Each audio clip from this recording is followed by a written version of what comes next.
Hey guys, welcome back here to Advanced Bass Fishing, and thanks for joining me for today's video.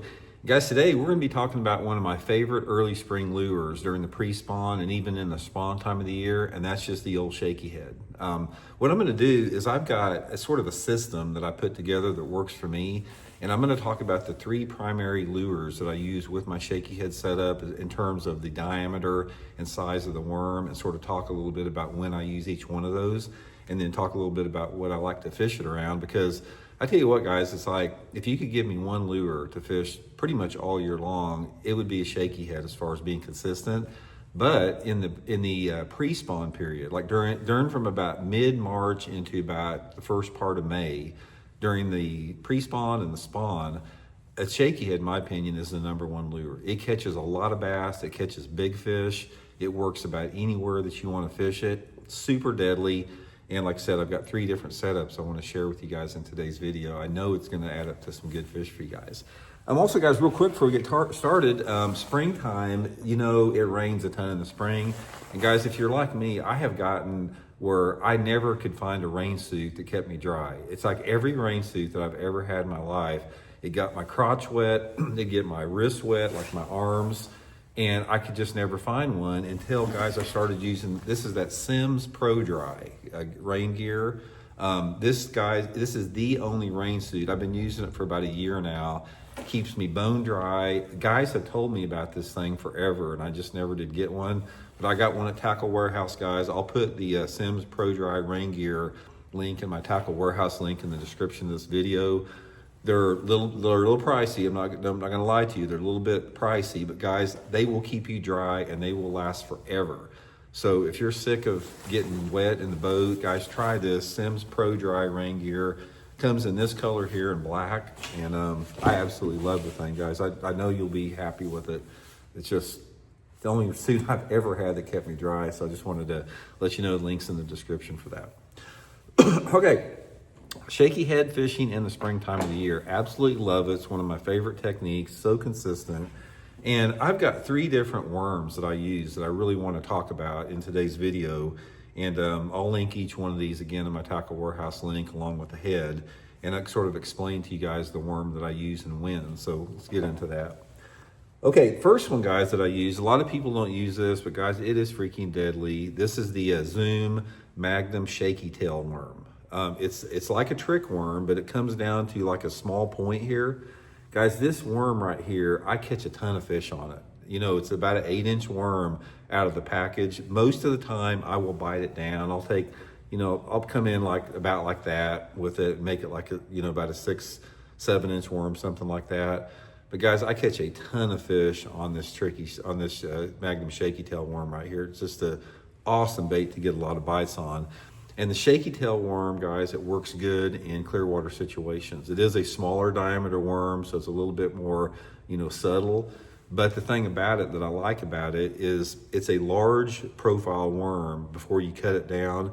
But even though it's a long worm, it's a small taper worm. So what this does, it appeals to both the larger fish and numbers of fish in clear water situation.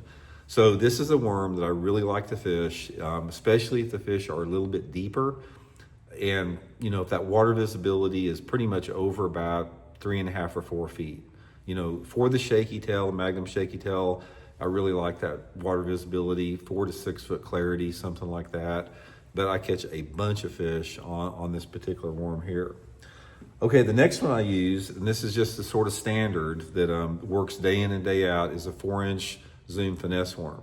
You can't go wrong with this. This is a deadly bait, and again, clear water situation or even a little bit off color depending upon the color that you use.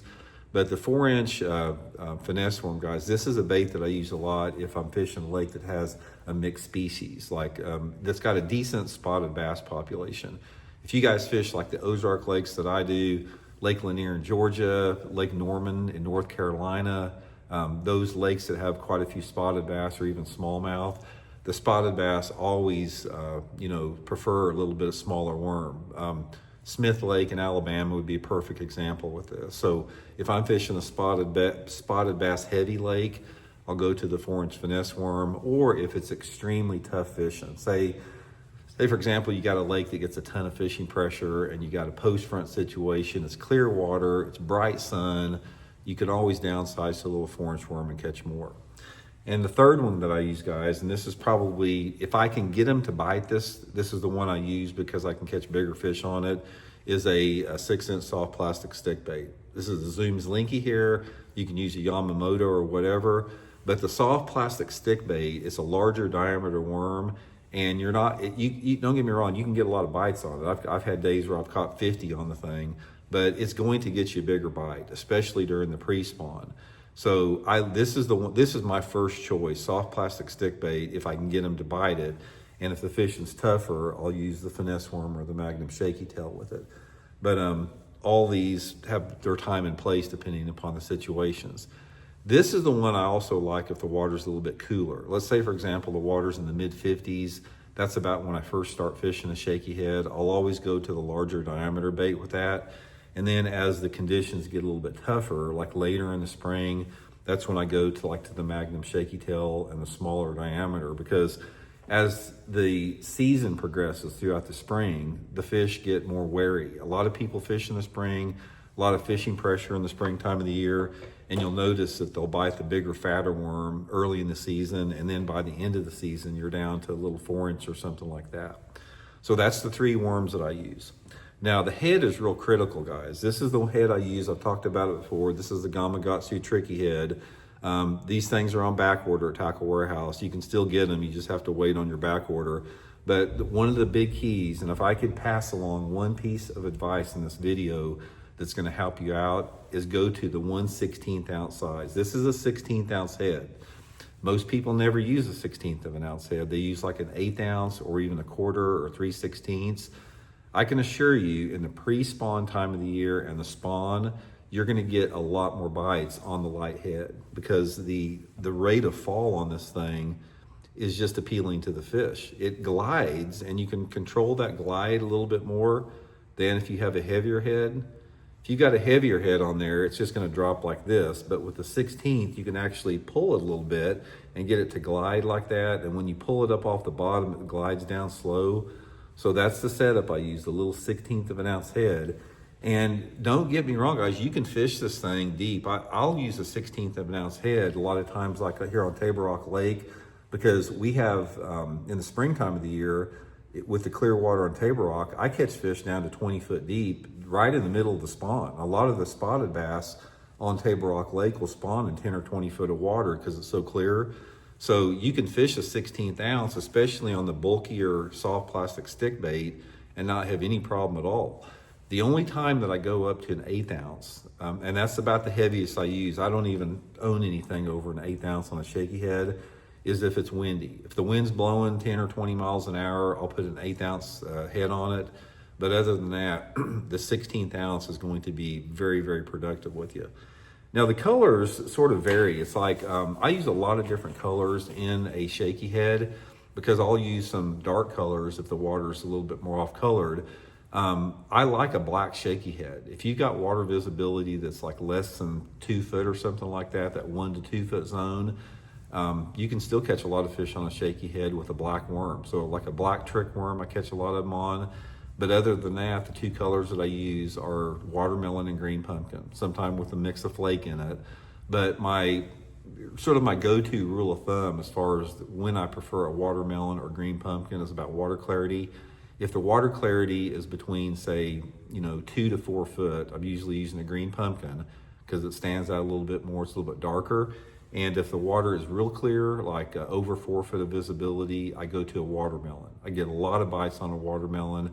Watermelon will also work really good on those bright days in correlation with the clear water.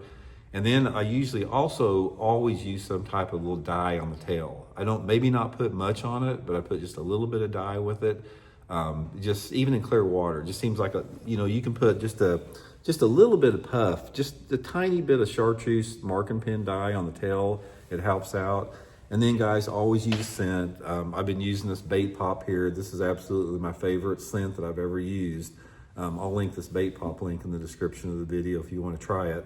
But you always want to use scent on your shaky head, because on a shaky head, the bass study this thing and they get right down on it. and they'll get their nose. Sometimes they'll even touch it with their mouth shut. So if you've got scent on it, especially something like the bait pop that is like you spread on with your finger, and I'll show you here, and it's sort of thick and it stays on for a long time. It's, you put a little bit on your finger like that and just rub it into it. It stays on the bait for a long time, and it creates this different type of a look on it. But that's definitely going to add up to a lot more bites if you use all that in correlation with it. Okay, now the equipment and how you want to fish this and the technique and everything with it. In the pre-spawn time of the year, I'll tell you one way to keep it simple. There's two basic type of structures that I fish during the springtime of the year with the shaky head. And the first one is any type of a secondary point. Secondary points that are in creek arms or cove arms, those are prime, without a doubt, they're my favorite shaky head type structure, because line messed up here. That's what the bass will stage on during the pre-spawn time of the year. It's the first place they go, like when that water temperature's in the mid-50s, is they go to those secondary points, and they sort of stage there waiting to go back into spawn. So you can't go wrong if you go back into a major creek arm or even a big cove or a bay. Just run as many secondary points as you can. And the depth that you want to fish on a secondary point is directly related to the water clarity. If you've got a lake that has like less than 3 foot of visibility, most all your fish are going to be in less than 10 foot of water. They're probably going to be in anywhere but like 3 to 5 foot for the most part.